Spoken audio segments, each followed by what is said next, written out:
சுப்பிரபாதம். வணக்கங்க. இன்னைக்கு இந்த வீடியோவில் சிறுபருப்பு பாயாசம் எப்படி செய்யறதுன்னு பார்க்க போகிறோம். அதுக்கு தேவையான பொருட்கள் என்னென்னு பார்க்கலாம்.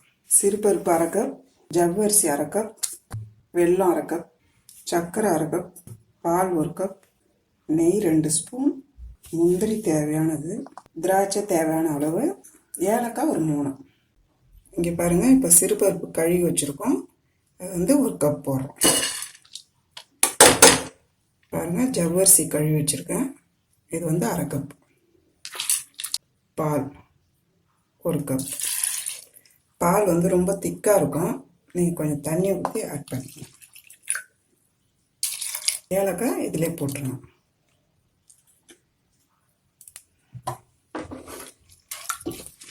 இப்படி மிக்ஸ் பண்ணிவிடுங்க. ரெண்டும் சேர்த்து குக்கரில் வைக்கிறதுனால பொங்கி வரும். அதனால் கொஞ்சமாக பால் 1 கப்பும் கூட கொஞ்சம் அரை கிளாஸ் தண்ணி ஆட் பண்ணிங்கன்னா போதும். 2 குக்கர் மூடி 2 விசில் விட்டால் போதும்.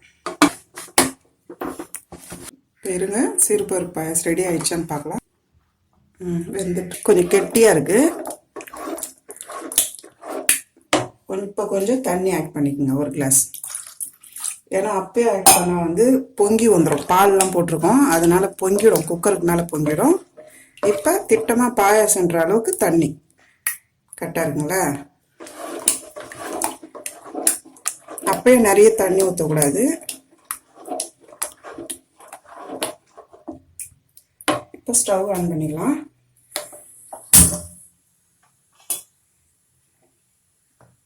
பாருங்க, வெல்லம் அரை கப்.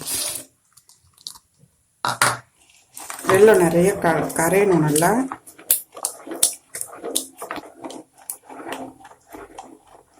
வெல்லம் கரையட்டும். இப்போ அரை கப் சர்க்கரை. இது வெல்லத்திலே கூட செய்யலாம். வெல்லத்திலே செய்தால் கொஞ்சம் பசங்களுக்கு ஒரு மாதிரி வெல்லம் வாசனை வரும். அதனால நீங்கள் கூட சர்க்கரை மிக்ஸ் பண்ணிவிடுங்க. எதுவும் தெரியாது, நல்லாயிருக்கும். டேஸ்ட்டு நல்லாயிருக்கும்.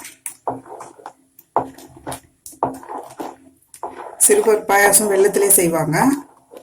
நீங்கள் ரெண்டும் சேர்ந்து செய்து பாருங்கள், உங்களுக்கு தெரியும். கடாய் வச்சுக்கோங்க. நெய் பாருங்கள், 1 ஸ்பூன் அளவு போதும். ஏன்னா தாளிப்பு தானே போதும்.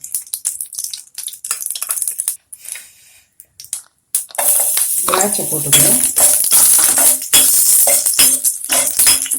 திராட்சை உங்களுக்கு வேணும்னா போட்டுங்க, வேணாலும் வெறும் முந்திரி கூட போட்டுக்கலாம்.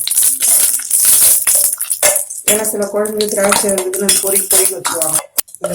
தாளிச்ச நெய்யில் தாளிச்ச முந்திரி திராட்சை பாயாசத்தில் ஆட் பண்ணிடுவோம்.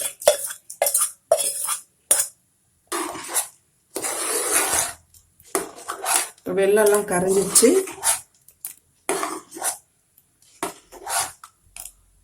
இந்த மாதிரி கொஞ்சம் கெட்டி இல்லாமல் கரைச்சி விட்டுங்க. ஏன்னா ஜவ்வரிசி போட்டிருக்கோம் இல்லைங்களா, அதனால் கொஞ்சம் இதுவாக இருக்கும். கொஞ்சம் நீங்கள் அப்படியே இது பண்ணிக்கோங்க. சிறுபருப்பு பாயாசம் ரெடி ஆயிடுச்சு. பருப்பு பாயாசம் ரெடி ஆயிடுச்சுங்க. நீங்கள் வீட்டில் செஞ்சு பாருங்கள். இந்த வீடியோ உங்களுக்கு பிடிச்சிருந்தா லைக் பண்ணுங்கள், ஷேர் பண்ணுங்கள். டவுட் ஏதாவது இருந்தால் கமெண்ட்டில் சொல்லுங்கள். தேங்க்யூ.